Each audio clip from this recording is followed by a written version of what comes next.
Welcome to a new movie review. Today's movie I'm going to be reviewing is the 1965 disaster movie Crack in the Earth. Now, this is a movie that, I'll be honest, until very recently, I had never even heard of this movie, but since I figured, since I recently reviewed Twister, which I'm a fan of that movie, I figured, well, might as well review another disaster movie. And I was trying to look for one that I had not seen, so I looked on Google, and this was one of the one I just Googled disaster movies of the 1960s, and this was one of the ones that came up. And I was like, "Ooh, what's this about?" Heard the premise. I thought that sounds like a cool movie, and I did watch it. And at the end of the day, I do like this movie for what it is, but I don't think I would quite put it in my top 5 favorite disaster movies. Now, it's still a good movie, but, I think there have been better disaster movies since then.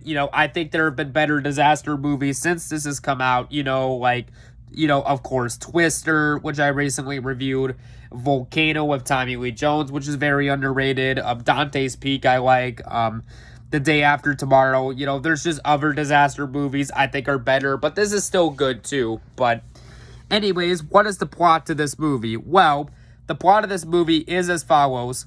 Ignoring dire warnings, a reckless scientist forges ahead on an ill-fated experiment to detonate a thermonuclear device inside the Earth's core. But as it's a disaster movie, a natural disaster movie, as you can guess, stuff goes wrong. And I liked this movie, like I said, and this movie's got a pretty good cast. Now, it is lesser-known actors. I'm not really familiar with these actors, but I thought all the actors did good in the movie. You got Dr. Steven, you got Dana Andrews, you got Dana Andrews as Dr. Steven Sorsen, the main mad scientist character. You got Janet Scott as Dr. Maggie. You got Kieran Moore as Dr. Ted Rampion, and you got Alexander Knox as Sir Charles Egerton.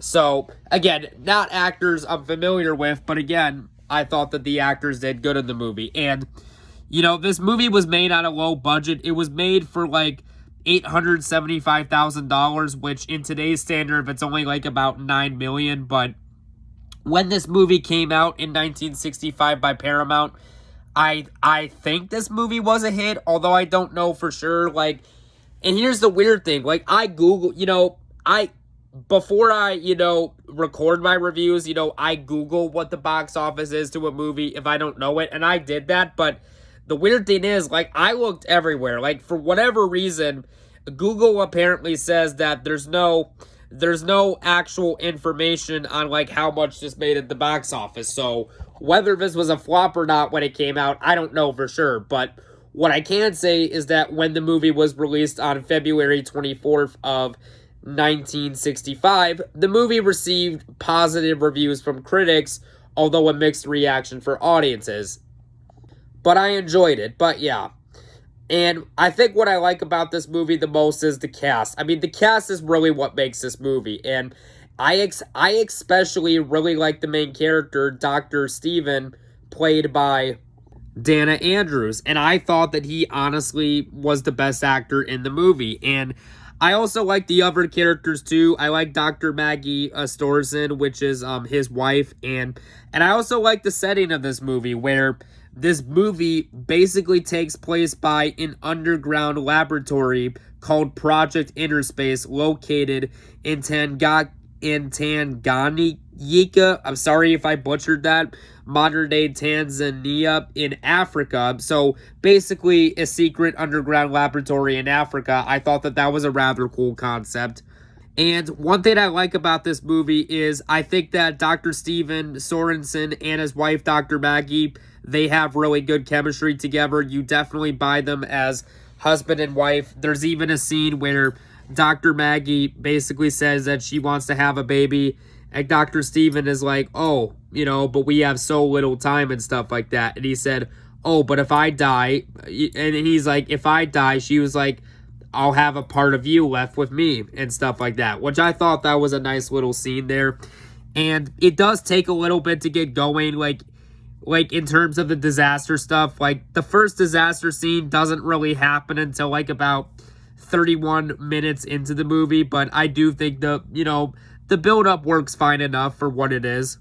And, as you can guess, like I said, he basically tries to launch a nuclear missile into the Earth's crust to harness geothermal magma energy, but instead of doing that, it basically triggers apocalyptic earthquakes, and it basically triggers apocalyptic earthquakes and a massive planetary fissure, as well as even a volcano like this. Not only does it cause massive earthquakes that that rip across the earth, but like it also causes volcanoes to erupt and stuff like that. Like, it has just created an absolute disaster, and this group of scientists need to figure out how to deal with it. I also think this is a well-directed movie. This movie was directed by a guy named Andrew Martin, who I'm not familiar with as a director, but once again, I think he did a good job, directing-wise with this movie, and I do think that the sound design is pretty good. But I also think that another reason this movie works, not only do I like Dr. Steven and his wife, but I also like the other, I like all four of, granted, there's plenty of characters in this movie, but I like all four main of the characters. Dr. Steven, Maggie, Dr. Ted, and Sir Charles Egerton are really good characters. And I also really like Dr. Ted, who, if you don't know, Dr. Ted is basically Steven's assistant. He's basically Steven's associate.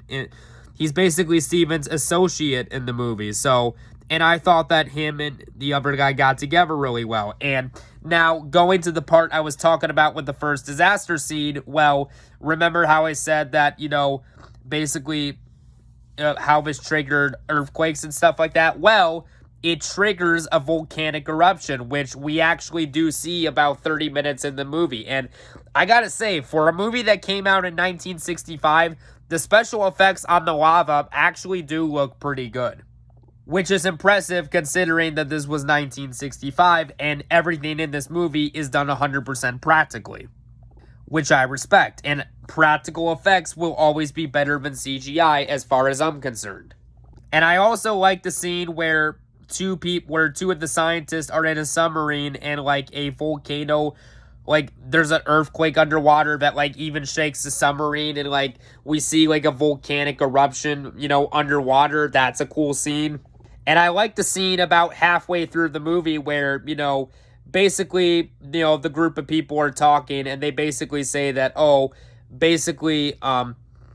there's a crack in the world and stuff like that, and we need to take care of it. And Dr. Steven basically says that him and a group of scientists are trying to figure out where this is going to strike. That way we can stop it. And he basically proposes a plan. And I like the part when someone says to him, "What can we do?" And he says, "Pray," which true, because basically we're told that if a crack in the world gets any worse, it could destroy the whole world. And obviously the people don't want that. No one would want that. And I will say, I do actually like the tagline of this poster. The tagline of this poster says, "Thank God it's only a motion picture," which I would happen to agree with, because nobody would want to live in that type of world where all of that was happening. No one wants that. No one wanted it then, and no one wants it now. And another thing I like about Dr. Stevens is this is before our first disaster scene takes off. I like the part where Dr. Steven, early on in the movie, he's basically doing like a presentation with the people where he basically has like these two large glass mirrors attached to a stand, and he basically said, or glass sheets, I guess you could say, and he basically says if we drill to get to the magma, to the Earth's core, basically he presents he basically says this is what some scientists think will happen, and we basically see him shatter it, and he says, "Far-fetched, I know, Dr. Steven himself even says he thinks it's far-fetched." And then he says, "This is what I think will happen, though." And he basically takes like a metal rod with like a hot tip end, and he just gently sticks it through the glass, which leaves like a tiny hole, but it doesn't like shatter the glass. Obviously, as you can guess, the shattered glass thing, yeah, that basically happened because, well, it's a disaster movie, so why wouldn't it happen?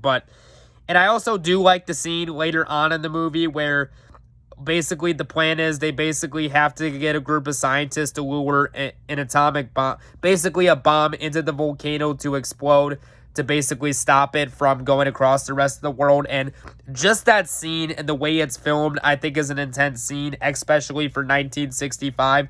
And I do like the scene an hour and 7 minutes in where we see the volcano explode.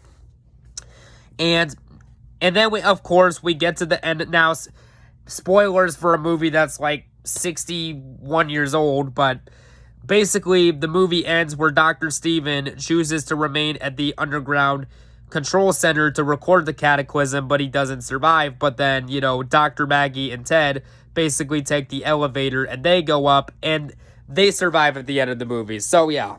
And another part I forgot to mention, I do like the scene where Dr. Ted and Maggie and a few others are trying to warn these people. Honestly, my favorite disaster scene in the movie is where basically they try to warn a group of people, you know, like to get off the train, like they're on this train track moving, but because of a large earthquake that happens, like it causes part of a mountain, basically a ledge, to like crash onto the train tracks, knocking the train off. That's a rather cool special effect. But yeah, at the end of the day, this is a pretty good disaster movie for what it is, and I'm going to give